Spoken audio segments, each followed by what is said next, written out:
Hello, and I'm physician scientist Dr. Stephen Quay, and this is another episode of Elevator Medicine, where you get tips for health, wellness, and medical news in the time it takes to ride an elevator.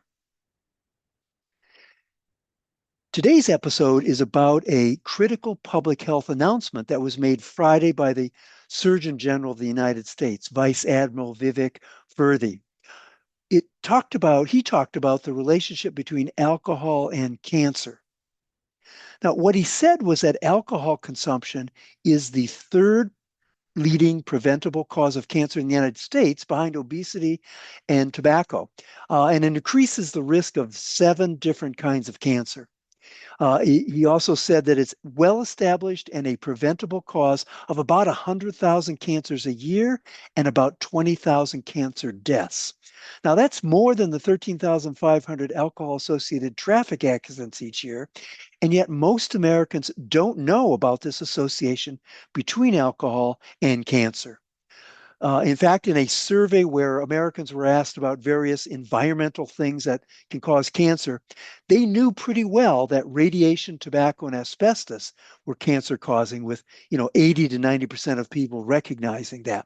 But both obesity and alcohol were missed by about half of Americans, and only 45% of Americans actually knew that alcohol and cancer were related.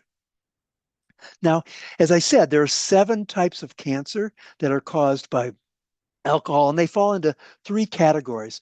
One is any tissue that comes in contact with the alcohol has an increased risk. So, going from the mouth to the esophagus to the GI tract to the colon, all of those organs have an increased risk of cancer as you increase alcohol consumption.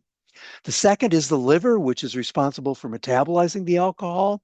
And the third is the breast, where alcohol increases estrogen.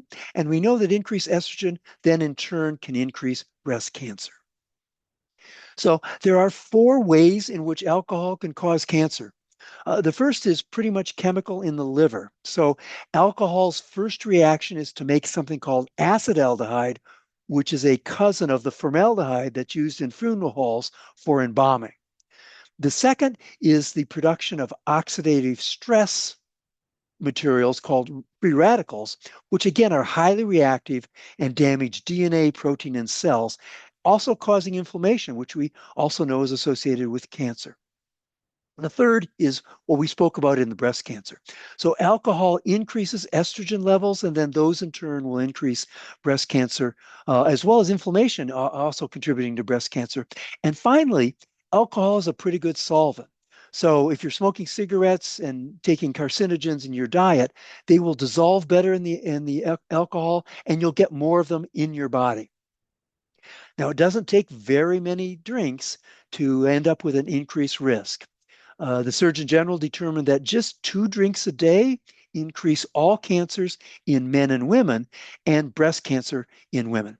And with respect to those 2 drinks in women, about 4 out of 100 women who drink twice a day will have breast cancer as a consequence of that lifestyle. So, what should we expect from the Surgeon General? Well, in the past, there have been previous milestones and announcements around public health. Some have been successful and some less so. The very first in 1964 was the announcement of the association between cigarettes and cancer. This was followed by announcements about violence in TV and video games and the AIDS epidemic, drunken driving, and obesity.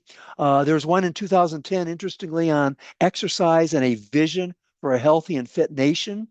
Last year, one on gun violence and loneliness, and then this one on alcohol and cancer. So some of the more successful ones, cigarettes and cancer, AIDS, drunken driving, all have led to major changes in these diseases or conditions as a consequence of the Surgeon General's actions.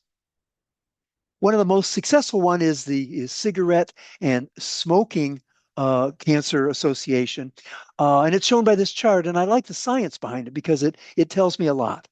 What you see in the blue line is the increase in cigarette sales from sort of the turn of the century in 1900 until 1964 with the Surgeon General's announcement. And then you see that lag of about 20, 25 years for the death from lung cancer. This is literally how long it takes. This is how long you have to smoke to die of lung cancer. And unfortunately, when you stop smoking, there also is a delay in reduction in lung cancer. Not quite as long, but again, about 2 decades. But nonetheless, this is what we would expect to see if there is a significant reduction in alcohol consumption. We should see these 7 cancers begin to go down in a 10 to 20-year time frame. So in addition, the Surgeon General should be expected to update warning labels on alcoholic beverages like was done with cigarettes. There could be expanded public education awareness, for example, highlighting alcohol consumption as a leading modifiable cancer risk factor. And finally, incorporation of proven alcohol reduction strategies into population level cancer prevention initiatives. So I hope you've enjoyed this elevator medicine episode. If you did, please follow me on my website at www.drquay.com or on Twitter. And I look forward to seeing you in the next episode.